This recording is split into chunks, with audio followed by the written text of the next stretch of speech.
Animer, c'est soigner. Tel est l'un des axes forts du projet du groupe Noblage. Aussi, avec l'âge et son corollaire la dépendance, le groupe a-t-il mené une réflexion pour donner du sens à la vie de ses résidents, notamment par le biais des animations. La démarche du groupe est de favoriser la qualité de vie des résidents, et ce quel que soit le niveau de perte d'autonomie de la personne âgée. Le Noblage met en place une prise en charge individualisée. Le projet de vie se décline sous forme d'ateliers où chaque résident peut s'investir quotidiennement dans des activités individuelles ou collectives. Les activités rythment la journée des personnes accueillies. C'est en général vers 10h30 que les résidents entrent en cuisine pour l'atelier cuisine thérapeutique qui leur permet de renouer avec des activités domestiques familières. Celui-ci a toujours lieu en groupe pour privilégier la convivialité et l'ouverture sur l'autre. Ça mobilise beaucoup de capacités et de fonctions des résidents, donc ça stimule la mémoire bien évidemment. Ce sont des personnes qui ont fait de la cuisine toute leur vie en général, donc retrouver des recettes anciennes, retrouver la mémoire gestuelle, comment mélanger les ingrédients ou éplucher des pommes, ça demande énormément de précision. Ce sont des personnes âgées, donc le geste est parfois tremblant, pas très précis. On fait également appel beaucoup à tout ce qui est sensoriel, la vue, les textures des différents ingrédients, le goût évidemment, l'odorat. Qu'est-ce que ça sent? La vanille. La vanille, oui. Charité bien ordonnée commençant par soi-même, le cuisinier goûte sa cuisine le premier. Je vous ai vu.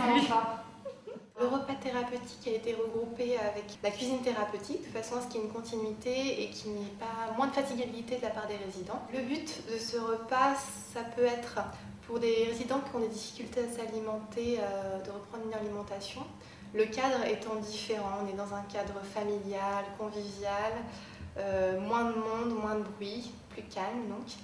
Et surtout la préparation du repas avant est vraiment... donne envie aux résidents de manger, le fait de goûter, de sentir les aliments.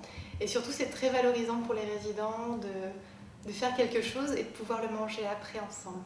En fin de repas, nos résidents dégustent avec un plaisir non dissimulé la tarte qu'elles ont elles-mêmes préparée. Je me régale, moi. C'est très bien. Ainsi, le repas a-t-il été pensé comme un réel moment de plaisir. Il peut aussi prendre une tournure plus festive, notamment lors des repas à thème. Dans la semaine qui précède, les résidents participent à l'embellissement du lieu. Un menu spécifique est prévu pour la circonstance. Ce jour-là, en entrée, une salade crevette pamplemousse, suivie d'un sauté de biche avec pommes dauphines, et en dessert, une mousse au caramel brûlé. Très bon. C'est lui qui n'est pas content, hein. Si, c'est bon, c'est vrai. Tous les deux sur les chemins. Organisés mensuellement, ils permettent de célébrer les anniversaires du mois en cours. Le personnel prend volontiers part à la petite fête en se déguisant et en entraînant les résidents sur la piste. Si la danse commence timidement au moment des entrées, elle se déchaîne à l'heure du café.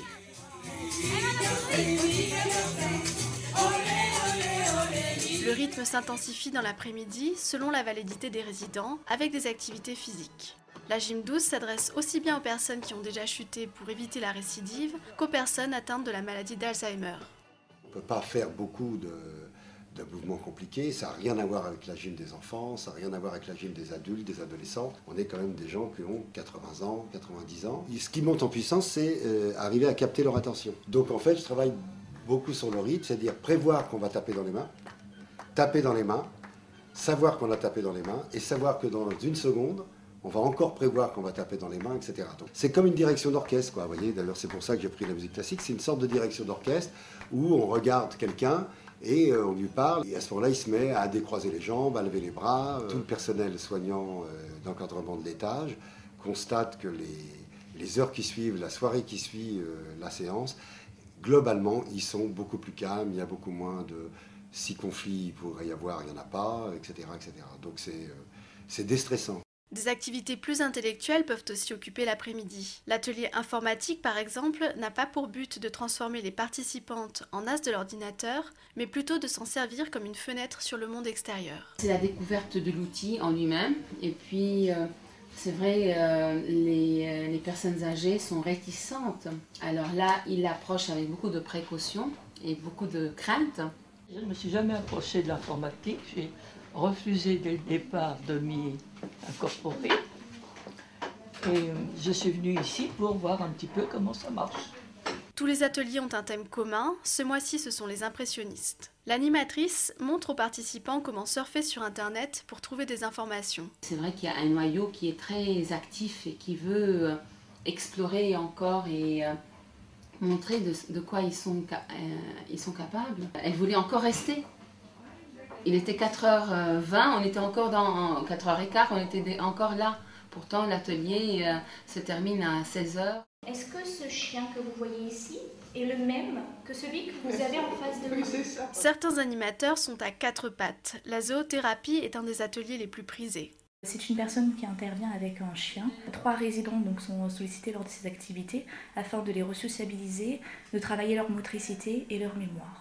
L'heure du goûter approchant, ce n'est pas une raison pour se reposer sur ses lauriers. Une activité plus intello mais ludique rassemble les résidents, le goûter philo. Les participants choisissent eux-mêmes le thème par un vote lors du précédent goûter. Thème du débat du jour, la gentillesse. Le but est de rendre la philo accessible à un public qui n'y est pas forcément familiarisé. Notre idée, c'est que chacun a un philosophe en soi, il suffit de le réveiller. Il peut se réveiller au-delà de 80 ans. C'est des générations extrêmement intéressantes qui sont nées au début du XXe siècle, qui ont traversé toute une histoire. Et je trouve que saisir le point de vue de quelqu'un qui a une longue histoire et qui essaie d'exprimer à travers son expérience, qui essaie de penser autour de thèmes comme l'amour, comme la mort. On a la traduction de témoignages, d'histoires, d'expériences qui me semblent vraiment, vraiment philosophiques. Est-ce que vous avez le souci de vous montrer agréable aux autres? Oui, bien sûr. On peut dire que le bonjour, effectivement, fait partie de la gentillesse. Dans le bonjour, il y a au-delà de la forme de politesse, un peu, qui peut être un rituel de politesse, il y a aussi la manière de reconnaître l'autre.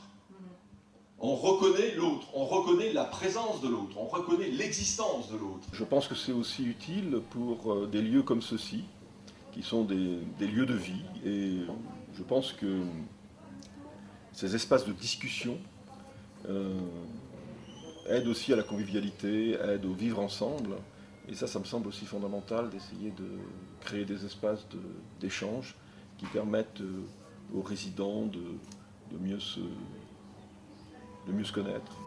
La vocation du noblage est le bien-être du résident, psychologique et physique, et de lui apporter un cadre de vie sécurisant. L'espace Sneuzelène a été pensé en ce sens. Le Sneuzelène, c'est un concept qui permet en fait de stimuler la personne d'un point de vue multisensoriel. C'est avant tout un espace de communication et de détente. On accompagne une personne qui est en difficulté au niveau de la communication verbale, ou qui est très angoissée, très anxieuse. C'est une façon en fait, de la contenir, de lui apporter de la sécurité et puis de la détente par le massage, par l'écoute musicale, par la lumière. Donc on apporte vraiment toutes les stimulations sensorielles possibles de façon à ce qu'on touche au moins un sens, qu'on entre en contact avec la personne sur un sens et qu'on utilise en fait ce sens ensuite pour entrer en communication, lui permettre de s'exprimer, lui permettre d'être bien. La majorité des ateliers ont lieu au sein des établissements, mais pas dans des espaces clos. L'ouverture vers l'extérieur, d'ailleurs, fait partie intégrante du projet de vie. Des sorties sont régulièrement organisées pour découvrir ou redécouvrir des lieux touristiques. Sorties à Pornichet, visite du château des Ducs de Bretagne, dîner sur une péniche à Paris, visite des jardins de Bagatelle. Les sorties à Center Park participent aussi au bien-être et au divertissement des résidents. Les échanges intergénérationnels permettent également aux personnes âgées de garder un contact avec l'extérieur au travers de rencontres très appréciées et stimulantes avec de jeunes enfants. Les animations dans les établissements du groupe Noblage ont donc été pensées pour donner du sens à la vie autour de valeurs comme le respect, l'éthique, la confiance et le sens du service.